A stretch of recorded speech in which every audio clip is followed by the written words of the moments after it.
Good evening, Husker fans. This is Ethan Vice. Another episode of 4 Hours to Lincoln.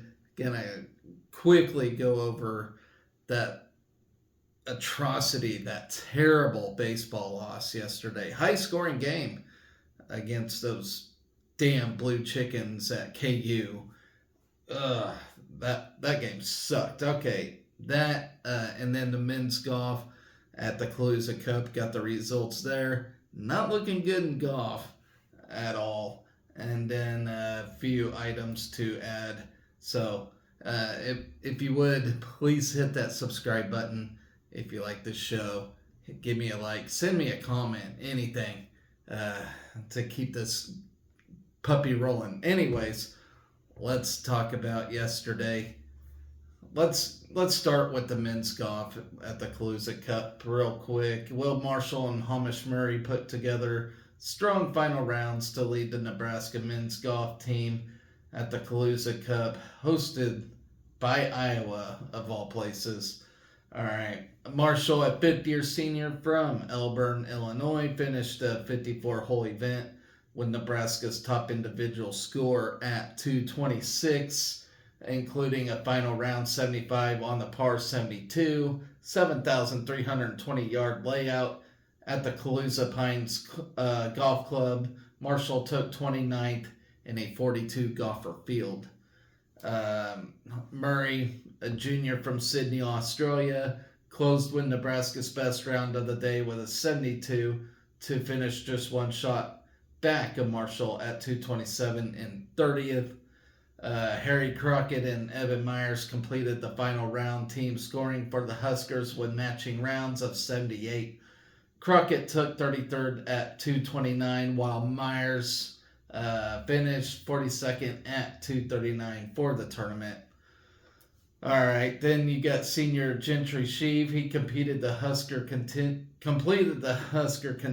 with an 80 to finish in 41st at 235. Wake Forest's Scotty Kinnon took home medalist honors with a Calusa Cup record 210, including a final round 70 on Tuesday, after opening the tournament with a 67 on Sunday.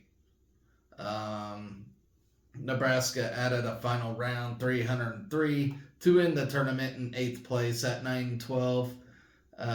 Number 16, Florida, won the team title with a 3-round total of 861, 6 strokes ahead of second place Purdue at 867.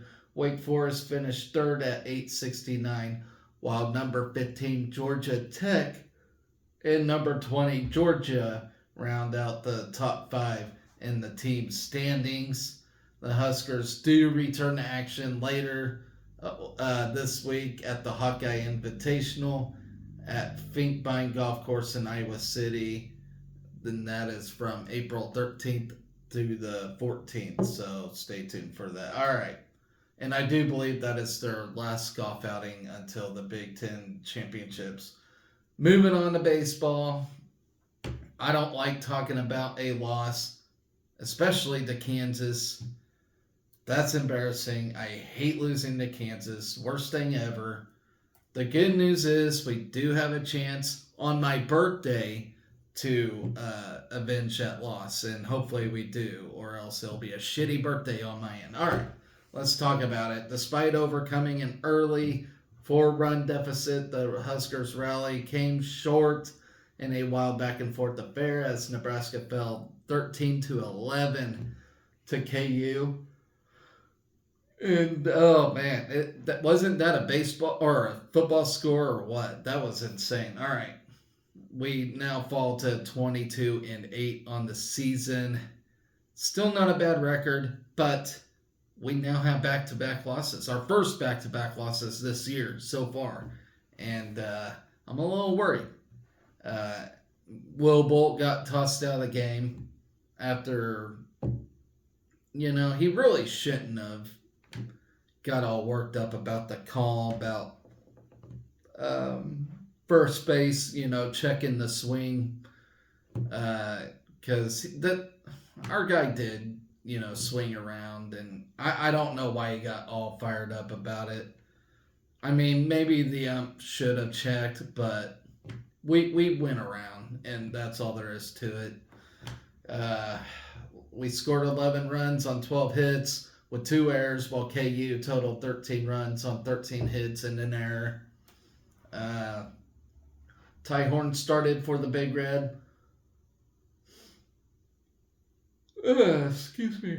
All right, lasting 1.2 frames while allowing 5 runs, 1 earned on 4 hits, with 2 strikeouts. Kyle Frolich, Jackson Brockett, and Bobby Olson each surrendered a pair of runs across the combined 2 inning relief innings.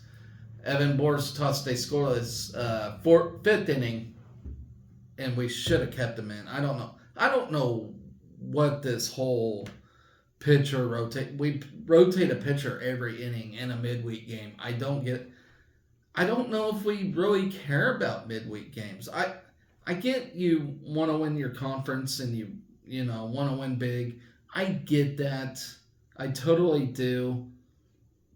And maybe we don't care about midweek games. I don't know.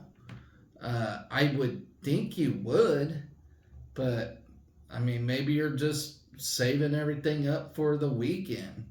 I get it because that's conference play, but at the same time, wouldn't you want to win every game you can? I mean, I don't know. I don't get it. But anyway, Evan Boers did toss a scoreless 5th, while Casey Dice allowed an unearned run across 2 complete innings. Rand Sanders was tagged for a home run in his lone inning of work. Cole Evans finished 1 for 5 with a grand slam and 5 RBIs, tying a season high for RBIs in a game by a Husker this season. Ben Columbus homered for the first time this season, while Case Sanderson reached in 4 of 5 plate appearances. Then Dylan Carey and Tyler Stone drove in a combined 3 runs for the Big Red, while Josh Overbeek went 2 for 4 with a pair of runs. Nebraska did set the tone early as Overbeek began the ball game with a leadoff double down the right field line. Riley Silva advanced Overbeek to third base with a sac bunt before Evans put the Big Red up 1-0 with an RBI ground out. His 22nd RBI of the season. KU responded with 5 runs on 5 hits in the second frame, highlighted by Ben Hart's solo home run and bases clearing double from Jake English to put the Huskers in a 4-run hole. However, Nebraska erased the deficit after a 1-out double from Sanderson paved the way for Stone's RBI 2-bagger to cut the lead 5-2. Carey's single brought Stone home from second, while Columbus evened the game at 5 after a 2-run homer to right field. The 410-foot home run was the first of Columbus's career with the Huskers across 2 seasons. KU jumped back in front in the third after plating 4 more runs on 4 hits to take a 9-5 lead. An RBI single to center field broke the tie, while double down the left field line and squeeze bunt grew the lead to 3. One final RBI single up the middle tacked on the Jayhawks' final run in the inning. All right, a 2-run single in the 4th frame added the KU lead, making it 11-5 with the Jayhawks in front. Following a scoreless inning from Boers, the Nebraska offense continued to battle back, loading the bases with 1 out. Columbus continued his strong day with a single, followed by a fielding error from the Jayhawks and a full count walk from Overbeek. All right.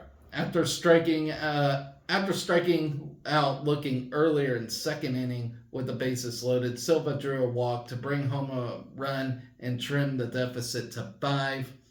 Evans then launched a 407-foot grand slam to dead center to pull the Huskers within a run to make it an 11-10 game. It was the Big Red's 3rd grand slam of the season and the first since Josh Karen on March 30th at Northwestern. The right-hander Dice entered the game and was greeted by Kansas single that turned into a three-bagger after a Nebraska fielding error that was terrible.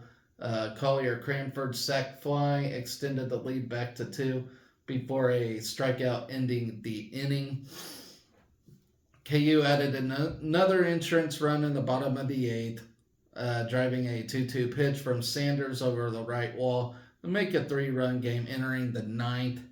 The Huskers loaded the bases in the 9th inning after a walk and consecutive hits from Karen and Swanson. An infield hit to second base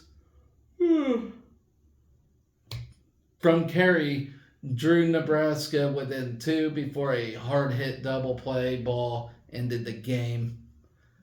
So that was the game. Terrible, terrible game.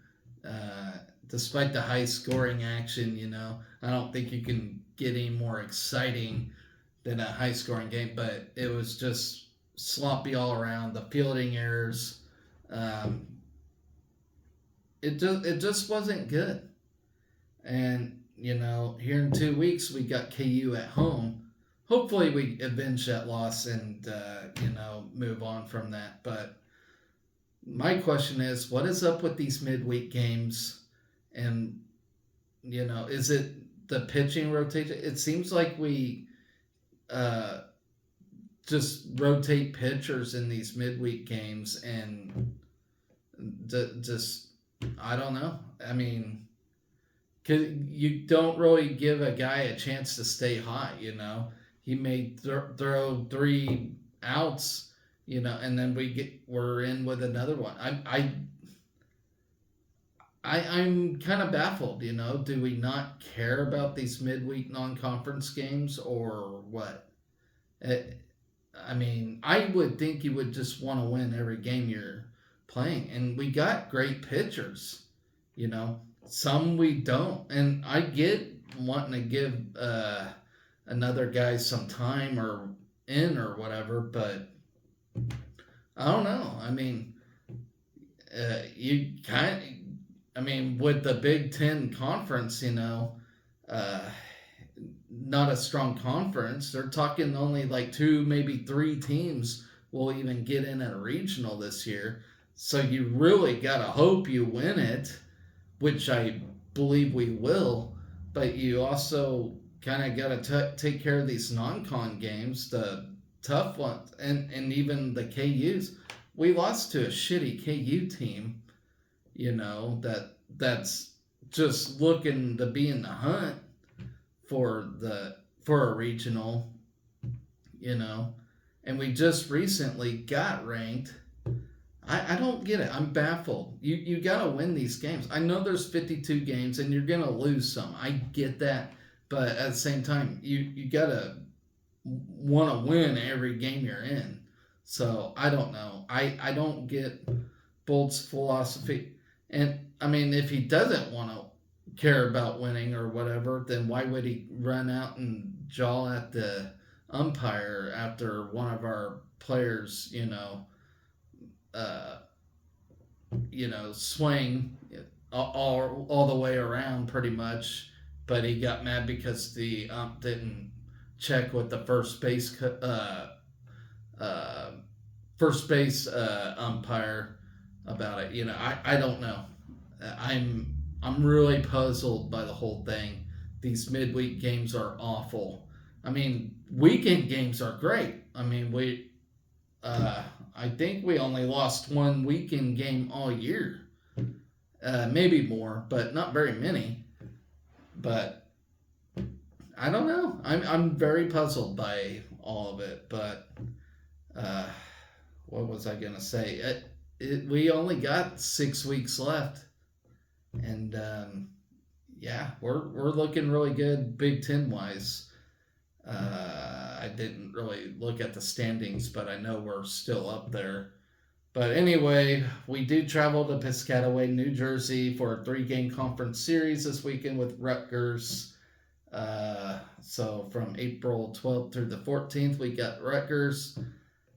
that should be a sweep, another notch in our belt. And then the week after, I can't remember, but then the week after that, we get KU again at home. So, a chance to avenge a loss, even that series, and hopefully we take it seriously. It's going to be at home, too. So, got to win at home, right? Anyway, so that is that. All right. Moving on.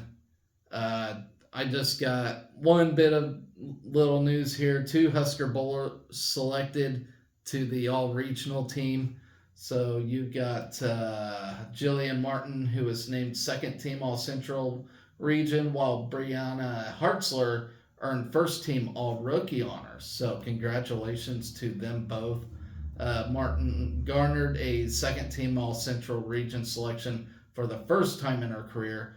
A year after being named to the first team All Rookie team, she bowled in 44 games this season and averaged 205 pins, the highest by a Husker during the regular season. I don't think I've ever rolled a 205 in my life. All right, the sophomore posted 3 top 5 finishes and 4 top 10 finishes, including a runner-up placement at the Flyer Classic.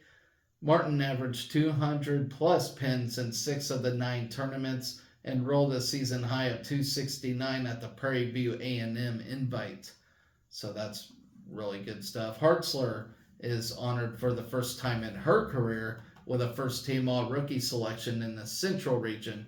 She competed in all 9 regular season tournaments, including all 46 games this season, as she was the only Husker to compete in every game this year. The freshman posted 1 top 5 finish and 4 top 10 finishes, including a runner-up placement at the MOTIV Penguin Classic. Hartzler was the highest placing Husker in 2 tournaments this season, eclipsing the 1,000 pin mark in 5 of her 9 tournaments.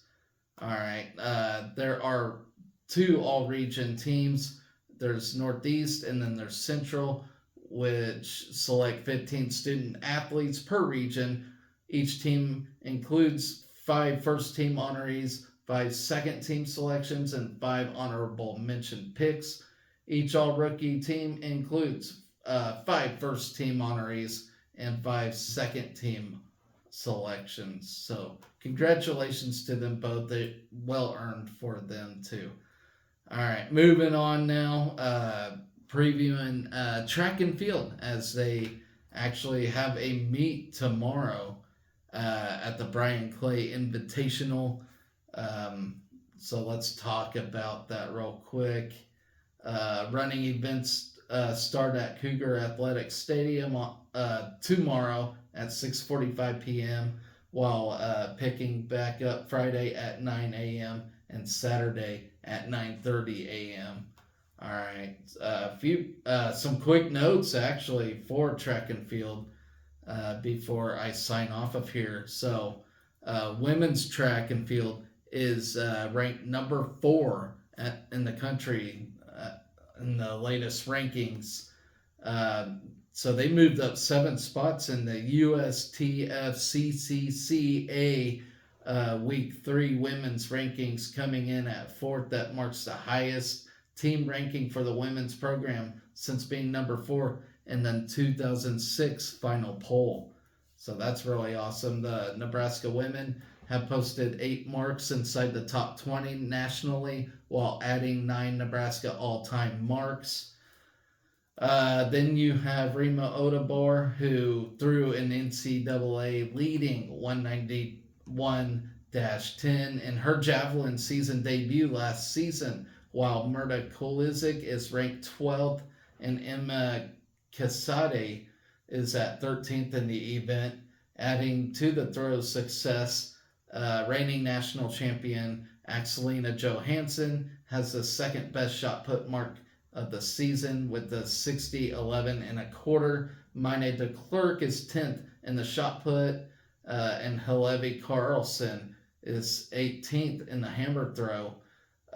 In the jumps, Ashley McElmurray posted a 43.9 in the triple jump over the weekend to move up to 5th in the NCAA, and Lashana Ives ranks 18th in the long jump with a 21 even. All right. In Tuesday's polls, the Husker women were also ranked first in the Big Ten Conference while being named the top ranked long jump, shot put, and javelin event squads in the country. The next three meets include the Brian Clay Invitational from April 11th through the 13th in Azusa, California, and the Michael Johnson Invitational April 19th through 20th in Waco, Texas. Okay, and then now moving on to Rima Odobor. She did earn Big Ten Athlete of the Week. She claimed it by the conference office today, actually. Odobor threw an NCAA leading mark in the javelin on Friday at the Gym Click Shootout to lead the Nebraska top four sweep. And as I mentioned, she threw a 191.10, and it is currently first in the NCAA and won her the title during the season debut.